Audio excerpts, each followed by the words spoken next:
Good morning students, कैसे हैं आप सब स्टूडेंट्स। प्रीवियस वीडियो में हमने डिस्कस किया था फिज़िकल प्रॉपर्टीज़ के बारे में एंड जो मेटल्स रिएक्ट कर रही थी, मेटल्स का इलेक्ट्रॉन डॉट स्ट्रक्चर हमने देखा था कि वो कैसे फॉर्म कर रहे थे। ठीक है, तो आज हम स्टार्ट करते हैं chemical properties. Chemical properties means कि जो मेटल्स हैं आपके, वो किसी भी केमिकल्स के साथ अगर रिएक्ट कर रहे हैं तो क्या क्या बनाएंगे या क्या होगा अगर वो जब किसी केमिकल के साथ रिएक्ट करेंगे तो। ठीक है, तो उससे पहले देख लेते हैं एक बार कि पॉजिटिव आयंस जो हम कह रहे थे कि कोई भी मेटल्स क्या करती है, इलेक्ट्रॉन लूज करके पॉजिटिव आयन बना लेती है। तो कैसे बनता है वो हमने पिछले 2 वीडियोज़ में देखा भी है। ठीक है, 1-2 एग्जाम्पल लिखते हैं अभी, देन फिर स्टार्ट करते हैं। जैसे कि बात कर लेते हैं बेटा सोडियम की। सोडियम होता है आपका 281। ये क्या करता है, एक इलेक्ट्रॉन लूज करेगा और क्या बना लेगा, Na प्लस 1 इलेक्ट्रॉन मीन्स होता है कि इसका एक इलेक्ट्रॉन लूज हो गया। ठीक है, ये है आपका 28, that is stable in nature. Okay, second अगर हम बात करें मैग्नीशियम की, मैग्नीशियम होता है आपका 282। ठीक, ये कितने इलेक्ट्रॉन्स लूज करेगा स्टेबिलिटी के लिए, 2 इलेक्ट्रॉन्स, क्योंकि इसके आउटर शेल में कितने परसेंट होते हैं, 2 ही होते हैं, है ना।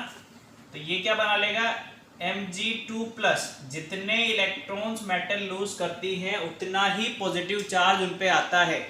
If I am talking about the aluminium, then what is the atomic number, 283। 30 is their atomic number and 283 is electronic configuration of aluminium. Okay, तो एल्यूमिनियम कौन सा आयन बनाएगा, देखो बेटा एल्यूमिनियम क्या करेगा, स्टेबल होने के लिए 3 इलेक्ट्रॉन लूज करेगा और क्या बना लेगा, 28। ये भी बनाएगा 28। सबको क्या चाहिए, नेचर में स्टेबिलिटी चाहिए। तो स्टेबल होने के लिए क्या करते हैं, आउटर मोस्ट शेल में जितने भी इलेक्ट्रॉन्स प्रेजेंट रहते हैं उन्हें क्या कर देते हैं, वो रिमूव कर देते हैं या लूज कर देते हैं और अपना ऑक्टेट कंप्लीट करके नेचर में स्टेबल हो जाते हैं। इस तरीके से बनता है। ठीक है, चलो ये रिएक्ट कैसे कर रहे थे, ये सोडियम के पास एक इलेक्ट्रॉन एक्स्ट्रा, आउटर शेल वाला ये वाला है ना। ये है आपका क्लोरीन, क्लोरीन के पास होते हैं 7 इलेक्ट्रॉन ऐसे। ये क्या करेगा, इसका एक इलेक्ट्रॉन गेन कर लेगा और ये अपना पॉजिटिव आयन बना लेगा। अभी देखो इसका 8 हो गए पूरे बेटा, क्या बन जाता है ये, Na+ Cl-, ऐसे ही कुछ बनेगा। प्लस क्यों आया, किसने एक इलेक्ट्रॉन लूज कर दिया, इसके ऊपर माइनस क्यों आया, किसने एक इलेक्ट्रॉन गेन कर लिया। ठीक है, इतना हम पढ़ चुके थे। चलो बहुत अच्छी बात है, इतना अगर आपको आता है तो बहुत अच्छी बात है बेटा।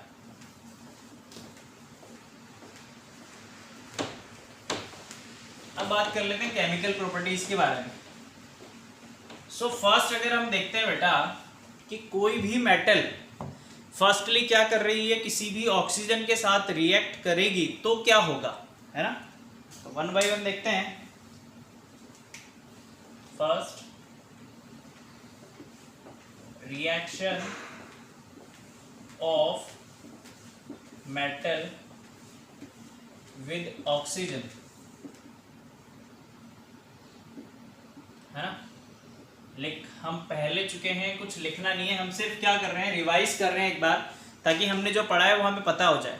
तो कोई भी मेटल जब किसी भी ऑक्सीजन के साथ रिएक्ट करती है बेटा तो क्या बना लेती है, वो अपना ऑक्साइड बना लेती है। Are you getting my point, what I am saying. कोई भी मेटल हो, किसी भी ऑक्सीजन के साथ, कितने भी मॉलिक्यूल्स के साथ रिएक्ट करे तो वो क्या बना लेता है, अपना ऑक्साइड बना लेता है। ठीक है, कैसे बनाता है वो देखते हैं। इतनी बात ध्यान रखना कि मेटल कभी भी, देखो एक बार लिख भी देते हैं अपन, मेटल ऑक्सीजन के साथ जब भी रिएक्ट करेगी क्या बनाएगी, मेटल ऑक्साइड। ठीक है, एग्जांपल देखते हैं बेटा। मैग्नीशियम की बात कर लेते हैं, Mg इसका सिंबल होता है। ऑक्सीजन की प्रेजेंस में अगर मैं मैग्नीशियम की छड़ को, मैंने मैग्नीशियम की छड़ ले रखी है या रिबन ले रखा है मैग्नीशियम, अगर मैं उसे बर्न करना चाहूंगा, फर्स्ट थिंग कि बर्न कब होगी, ऑक्सीजन के प्रेजेंस में होगी। That's why I am writing here Mg+O2। Magnesium ribbon को ऑक्सीजन की प्रेजेंस में जब हम बर्न करते हैं बेटा, तो होता क्या है, हमें व्हाइट ऐश मिलता है। तो वो जो व्हाइट ऐश होता है वो क्या होता है आपका, दैट इज मैग्नीशियम ऑक्साइड। जो व्हाइट ऐश अपन को मिलता है एज अ प्रोडक्ट, वो होता है मैग्नीशियम ऑक्साइड। इसीलिए तो हम कह रहे हैं कि कोई भी मेटल हो, जब भी कभी ऑक्सीजन के प्रेजेंस में बर्न होगी, एक बात हमेशा ध्यान रखना, कोई भी चीज जब बर्न होती है बेटा तो वहां पर ऑक्सीजन प्रेजेंट होती है, ठीक है, जिसे हम बोलते हैं कंबशन रिएक्शन।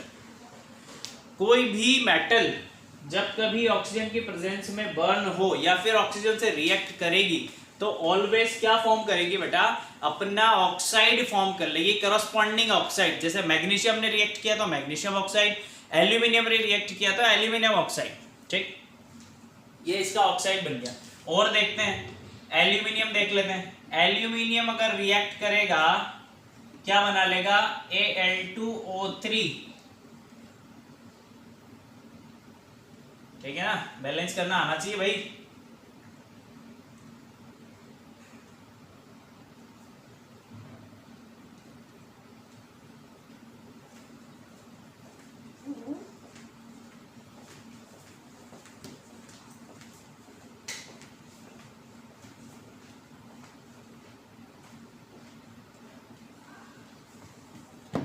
देख लेंगे, पहले ये देखो कि एल्यूमिनियम मेटल ने क्या किया, ऑक्सीजन की रिएक्ट किया और क्या बना लिया, अपना ऑक्साइड बना लिया। चलो सेम ऐसे ही जिंक भी होगा।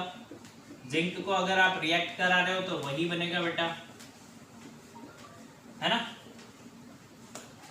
ऐसे ही होगा। अब एक और इंपॉर्टेंट चीज कि जितने भी मेटल ऑक्साइड होते हैं, बहुत ध्यान से सुनना, all metal oxides are basic in nature. मैं ऐसा क्यों बोल रहा हूं, अभी विद इन अ सेकेंड आपको प्रूव करके दिखाऊंगा बेटा, कि जितने भी मेटल के ऑक्साइड होते हैं सब नेचर में कैसे होते हैं, बेसिक नेचर के होते हैं। देखो कैसे, हमने जब पढ़ा था बेटा तब भी देखा था और अभी भी देख लेते हैं एक बार।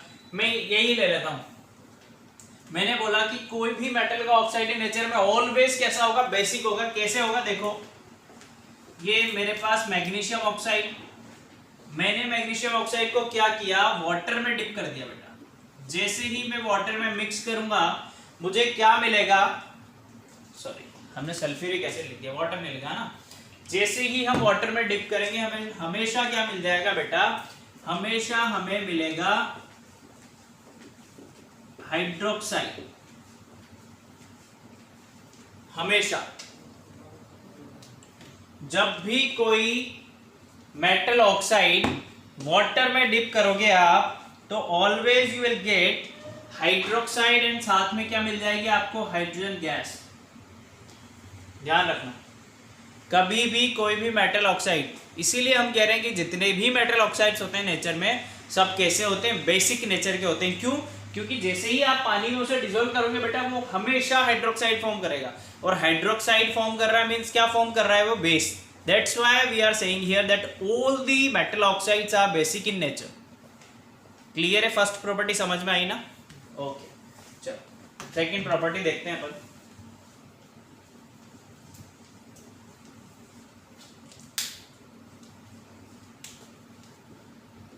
सेकंड प्रॉपर्टी है आपकी reaction of metal with water. हमने ये तो देख लिया कि जब ऑक्सीजन के साथ रिएक्ट कर रही है कोई भी मेटल तब क्या हो रहा है। अभी देखते हैं वाटर के साथ जब कोई मेटल रिएक्ट कर रही होगी तो क्या होगा। फर्स्ट थिंग कि कौन कौन सी मेटल जल्दी से विगरसली रिएक्ट कर जाती हैं, कौन सी मेटल्स कोल्ड वाटर से करती है, कौन सी मेटल्स हॉट वाटर के साथ रिएक्ट करती हैं, कौन सी मेटल्स स्टीम के साथ रिएक्ट करती है, वो भी हम देखने वाले हैं। ओके, सो सबसे पहले तो आपको ये पता होना चाहिए कि कोई भी मेटल जब कभी वाटर के साथ रिएक्ट कर रही है तो वो क्या बनाएगी बेटा, हाइड्रोक्साइड बनाएगी अपना। चलो देख लेते हैं।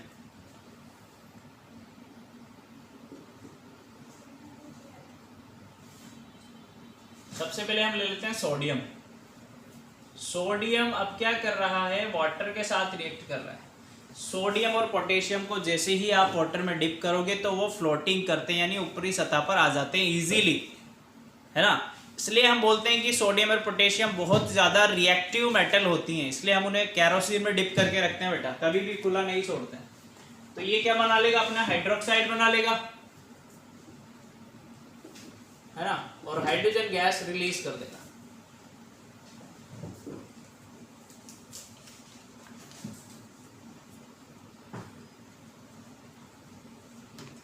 यहां हाइड्रोजन गैस देखो,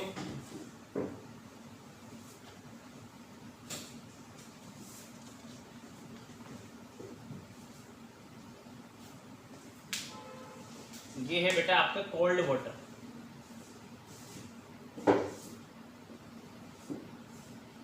ठीक है।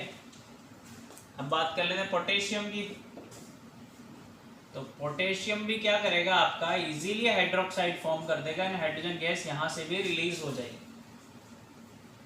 ये भी कोल्ड वाटर के साथ ही रिएक्ट कर जाता है इजीली, क्योंकि इनकी रिएक्टिविटी अदर मेटल से बहुत ज़्यादा होती है।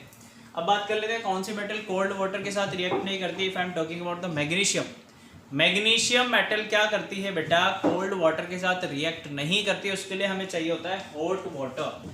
मैग्नीशियम किसके साथ रिएक्ट करती है, हॉट वाटर, और क्या फॉर्म कर लेती है, अपना हाइड्रोक्साइड एंड हाइड्रोजन गैस यहां से भी रिलीज हो जाती है, ठीक है।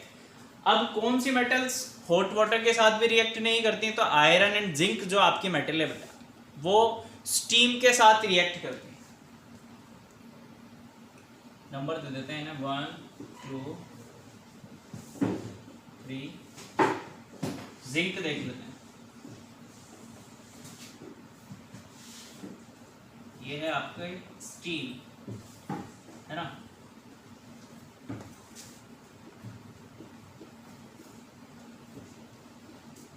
हाइड्रोजन गैस यहां से भी रिलीज हो जाएगी, ठीक है।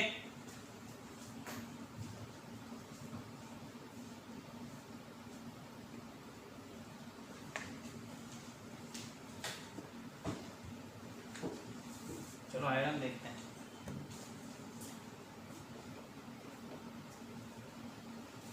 क्या बना लेगा, Fe2O3 और हाइड्रोजन गैस रिलीज हो गया, ठीक है बच्चों। ये दो प्रॉपर्टी है, पहली हमने देखी ऑक्सीजन के साथ रिएक्शन, दूसरी वाटर के साथ रिएक्शन, ठीक है। अब इसे नोट डाउन कीजिए जल्दी से।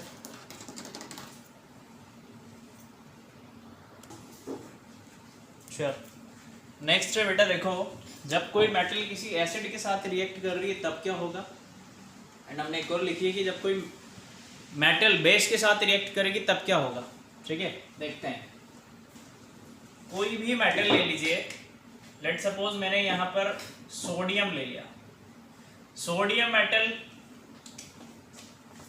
क्या करेगी, ये एग्जांपल लिए हुए हम पहले फॉर्मूला लिख लेते हैं। कोई भी मेटल जब किसी एसिड के साथ रिएक्ट करेगी बेटा तो क्या बनाएगी, अपना करस्पॉन्डिंग सॉल्ट बना लेगी। जैसे मैग्नीशियम मेटल है तो मैग्नीशियम सॉल्ट बना लेगी, सोडियम मेटल है तो सोडियम का सॉल्ट बन जाएगा, एल्यूमिनियम है तो एल्यूमिनियम सॉल्ट बन जाएगा, ठीक है। तो हमेशा फॉर्म क्या होगा, सॉल्ट, मेटल सॉल्ट लिख लीजिए आप, मेटल सॉल्ट फॉर्म होगा and always hydrogen gas will be evolve, ठीक है। ये बात ध्यान रखना। देखो एग्जांपल हमने लिए यहाँ पर कुछ, मैग्नीशियम मेटल को हमने क्या किया, एसिड में डिप किया तो अपना सॉल्ट बना लिया, उसने क्या बनाया, मैग्नीशियम क्लोराइड। जिंक को जैसे ही हमने डिप किया तो क्या बन गया, जिंक सल्फेट, ओके। एल्यूमिनियम को जैसे ही आप डिप करोगे तो क्या बन रहा है बेटा, एल्यूमिनियम क्लोराइड। मींस कोई सी भी मेटल आप डिप करोगे एसिड में तो वो अपना करस्पॉन्डिंग सोल्ट फॉर्म करेगी and there is always evolution of hydrogen gas, ठीक है, ये मत भूलना। चलो नेक्स्ट देखो इधर कि जब बेस के साथ मेटल रिएक्ट कर रही है तब क्या होगा, सेम चीज यहां पर भी होगी बेटा। मेटल जब बेस के साथ रिएक्ट करेगी तो यहाँ पर भी वो अपना करस्पॉन्डिंग सोल्ट ही फॉर्म करेगी एंड हाइड्रोजन गैस यहाँ पर भी इवॉल्व होगी, ठीक है। एक एग्जांपल लिया है हमने, देखो कि जिंक मेटल को आपने क्या किया, सोडियम हाइड्रोक्साइड में जैसे ही आप डिप करेंगे तो अपना करस्पॉन्डिंग सॉल्ट उसने बना लिया। ये है बेटा आपका सोडियम जिंकेट, ठीक है, एंड हाइड्रोजन गैस यहाँ पर भी इवॉल्व हो चुकी है। चलो लास्ट प्रॉपर्टी है आपकी कि जब कोई मेटल किसी सोल्ट सॉल्यूशन से रिएक्ट करेगी तो क्या होगा। देखो कोई भी मेटल किसी भी सोल्ट सॉल्यूशन में रिएक्ट कर रही है तो वो कैसे वर्क करेगी, वो अपनी रिएक्टिविटी के अकॉर्डिंग उस मेटल को डिस्प्लेस कर देगी और अपना सोल्ट बना लेगी, है ना। तो क्या बन जाएगा यहाँ पर बन जाएगा आपका मेटल का सोल्ट, ठीक है। और जो दूसरी मेटल होगी उसे वो डिस्प्लेस कर देगी। जैसे फॉर एग्जांपल हमने क्या किया, जिंक मेटल को डिप किया हमने कॉपर सल्फेट सॉल्यूशन में। हमारे पास एक कॉपर सल्फेट सॉल्यूशन है बीकर में, हमने जिंक की एक रोड ली और उसे डिप किया। तो after some time you will see that कि जो कॉपर है कॉपर सल्फेट में से वो क्या होता जाएगा, गायब होता जाएगा और जिंक की रोड पे सल्फेट चढ़ता जाएगा, ठीक है। तो क्या बन जाएगा, ये आपको जो एट द एंड मिलेगा बेटा वो मिलेगा जिंक सल्फेट और कॉपर यहाँ से क्या होगा, निकल जाएगा। ऐसा क्यों हुआ, ऐसा हुआ है रिएक्टिविटी की वजह से। जिंक की रिएक्टिविटी कॉपर से ज्यादा थी, इसलिए जिंक ने क्या किया, कॉपर को डिस्प्लेस कर दिया और उसके प्लेस पे खुद बैठ गया और अपना सॉल्ट बना दिया, देखो, है ना। तो ये हम पढ़ेंगे बेटा नेक्स्ट वीडियो में कि रिएक्टिविटी कैसे होती है, किसकी रिएक्टिविटी कितनी ज़्यादा होती है। हमने पहले भी पढ़ रखा है, अभी और अच्छे से पढ़ लेंगे और रिएक्टिविटी से कौन कौन से रिलेटेड क्वेश्चन आते हैं वो भी हम देखने वाले हैं। Okay, thank you, good day.